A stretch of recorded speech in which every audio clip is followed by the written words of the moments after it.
무엇을 생산하는 데에 천재성이 필수적인 것이 아니라면 완전한 자유는 훨씬 더 그러하다. 게다가 자유는 의무를 엄격히 지킨다면 피할 수 있을 위험에 빠지게 한다.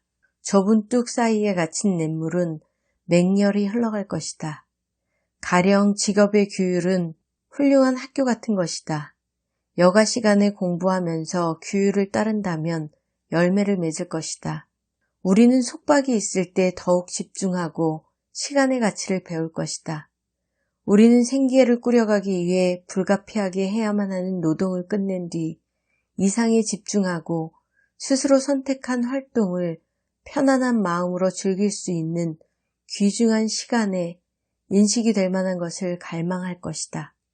새로운 노력을 하면서 과거에 기울인 노력의 보상을 발견하는 사람, 구두쇠가 자신의 저축을 높이 평가하듯이 과거의 노력을 높이 평가하는 사람은 대체로 자신의 이상에 열정적으로 헌신한다. 그는 자신을 바침으로써 성스러워지며 그 목표에서 어긋나지 않게 된다. 설령 느릿느릿 가는 듯이 보이더라도 그는 더 멀리까지 갈 수 있다. 느리지만 꾸준히 걸음을 옮기는 거북이처럼 그는 빈둥거리지 않고 인내하며 우직하게 걸어가면서 재빠른 몸놀림으로 부러움을 사던 나태한 토끼를 몇 년 내에 앞지를 것이다. 이것은 고립된 사람에게도 적용된다.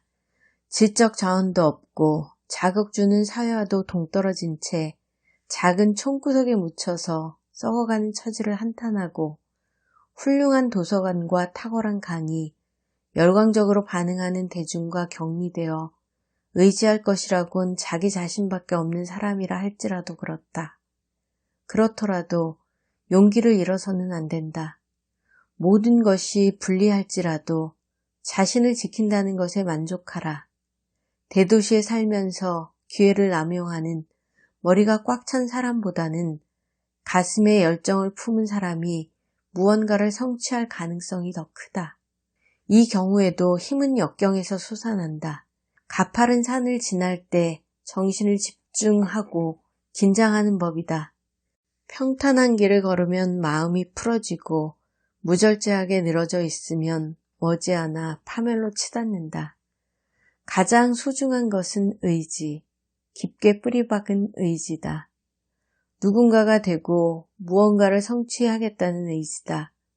지금 이 순간에도 고유한 이상을 지향하는 그 누군가가 되기를 간절히 바라는 의지다. 그 밖에 다른 모든 것은 언제나 부차적이다. 어디에나 책이 있지만 그중 필요한 책은 소수다. 사회와 자극은 자신의 고독한 정신 안에서도 발견할 수 있다. 위대한 것은 그 정신 안에 있고 그것을 구하는 사람에게 주어지며 열정적으로 사유하는 이가 앞으로 나아가도록 재촉한다. 강의에 관해서 말하자면 운 좋게 강의라는 도움을 받는다 해도 스스로 하려는 의지가 없다면 강의를 충실히 받아들이지 않거나 잘못 받아들이기 마련이다. 대중에 관해 말하자면 때로는 대중이 자극을 주기도 하지만 대개는 정신을 방해하고 주의를 흐트러뜨린다. 우리에서 몇 푼 주우려다가는 자신을 망치고 말 것이다. 이런 것들보다 더 필요한 것은 열정적인 고독이다. 그 고독 안에서는 하나의 씨앗이 100개의 나달을 맺고 충만한 태양빛이 모든 땅을 황금빛으로 물들이기 때문이다. 아퀴나스는 공부하러 파리로 가는 길에 멀리 그 대도시가 보이자 동행하던 수도자에게 이렇게 말했다. 형제여, 나는 파리에서 크리소스토푸스의 마테오의 복음서 강해에 전념하겠네. 누군가 그렇게 느낄 때 그가 어디에 있고 어떤 자원을 가지고 있는지는 중요하지 않다. 그는 신의 증표가 찍힌 사람, 신이 선택한 사람이다. 신이 우리를 주관하므로 그가 할 일은 인내하고 삶을 믿는 것뿐이다. 이 언어를 이해하고 정신의 영웅으로부터 은밀히 부름을 받지만 필요한 수단이 없음을 두려워하는 이는 내 말에 귀를 기울이기 바란다. 하루에 2시간을 공부에 할애할 수 있는가? 그 2시간을 온전히 열정적으로 사용할 수 있는가? 그리하여 신의 왕국에서 권위를 가진 사람이 되어 이 책이 바라는 대로 성배를 돌이켜 그 강렬하고 씁쓸한 맛을 음미할 수 있겠는가? 그럴 수 있다면 자신감을 가져라. 아니, 고요한 확실성 안에서 편히 쉬어라. 생계를 꾸리기 위해 일을 해야 할 경우라도 많은 사람들이 그렇듯이 영혼의 자유를 희생하지 않고도 밥벌이를 할 수 있다. 당신이 혼자라면 더욱더 고귀한 목적에 전념할 것이 요구될 것이다. 위대한 인물들은 대부분 어떤 소명을 따랐다. 나는 많은 이들이 지적인 삶을 살아가는 데에 매일 2시간이면 충분하다고 단언했다. 제한된 시간을 최대로 활용하는 법을 배워라. 갈증을 씻어주는 동시에 다시 목마르게 하는 샘에 매일매일을 쏟아부어라. 인간이 쌓아온 지혜를 영원히 보존하는 일, 시대의 유산을 모으는 일, 오늘날을 위해 정신의 규칙을 체계화하는 일, 실제와 원인을 발견하는 일, 사람들의 방황하는 눈길을 제1의 원인으로 향하게 하고 그들의 마음을 지고한 목적으로 향하게 하는 일, 필요하다면 기꺼이 꺼져가는 불길을 되살리는 일, 진리와 선을 선전하는 일에 소비하거나 소박하게나마 동참하고 싶은가? 그것이 당신을 위해 남겨진 몫이다. 분명 그것은 작은 희생을 추가로 관수할 만큼 가치 있는 일이다. 열정적으로 꾸준히 추구해 볼 만한 일이다. 그라트리 신부가 살아있는 논리라고 부른 것을 공부하고 실천하는 일, 다시 말해 우리의 정신과 인간 세계를 고양하는 일, 이것을 진지하게 공부하고 끈기 있게 실천한다면 놀라운 성역으로 들어갈 수 있을 것이다. 당신은 스스로를 가꾸고 성장하는 자, 숭고한 선물의 수혜자가 될 것이며 언젠가 고귀한 정신들 가운데 한 자리를 차지할 것이다. 지성인은 혼자가 아니다. 공부를 하도록 소명을 받아 성스러워진 지성인은 결코 고립되어서는 안 된다. 지위가 무엇이든 혼자 있든 은둔해 있는 지성인은 개인주의의 유혹에 굴복해서는 안 된다. 고독은 활력을 불어넣지만 고립은 우리를 무기력하고 메마르게 만들기 때문이다. 빅토르 유고는 영혼만 가진 사람은 더 이상 사람이 아니라고 말했다. 고립은 비인간적이다. 인간적인 방식으로 공부하는 것은 인간에 대한 연민, 자신의 위대함, 그리고 일상에서 우리를 하나로 묶어주는 연대감을 느끼면서 공부하는 것이기 때문이다. 공부하는 지성인은 언제나 보편자 안에서, 역사 안에서 살아가야 한다.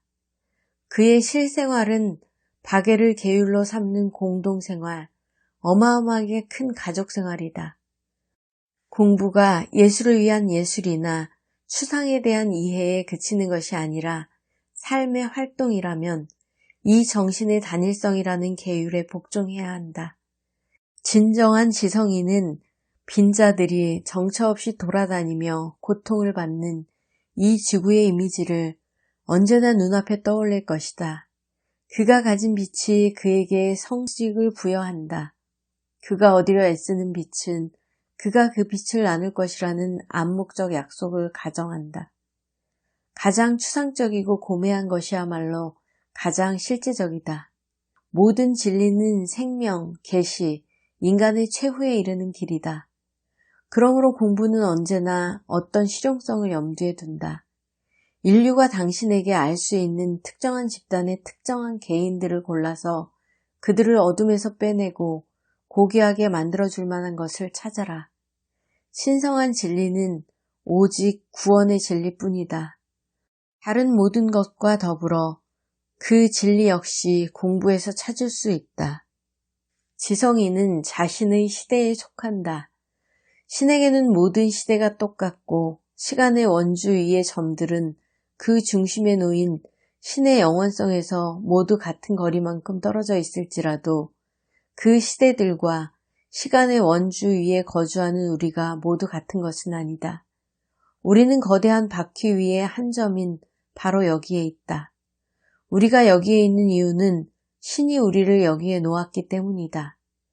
20세기 사람인 나도 바로 여기에서 영원한 드라마의 한순간을 살아가면서 산이 솟아오르고 협곡 사이로 바닷물이 들어찬 이래로 일찍이 전례가 없었던 지구의 격변을 목격하고 있다. 이처럼 심장이 고동치고 숨이 가쁜 세기에 나는 무엇을 해야 할까? 지금이야말로 과거 어느 시대보다 사유가 인간을 기다리고 인간은 사유를 기다리는 시기이다. 오늘날 세계는 생명을 불어넣는 격언이 부족해 위기에 처해 있다. 우리는 아무런 신호도 없이 전속력으로 질주하는 기차에 올라탄 꼴이다.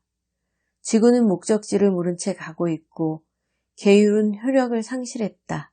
과연 누가 이 지구에 다시 태양을 비출 것인가? 지적 탐구의 영역을 좁히고 전적으로 종교적 탐구에 한정하기 위해 이렇게 말하는 것이 아니다. 그럴 필요가 없다는 것은 차차 밝힐 것이다.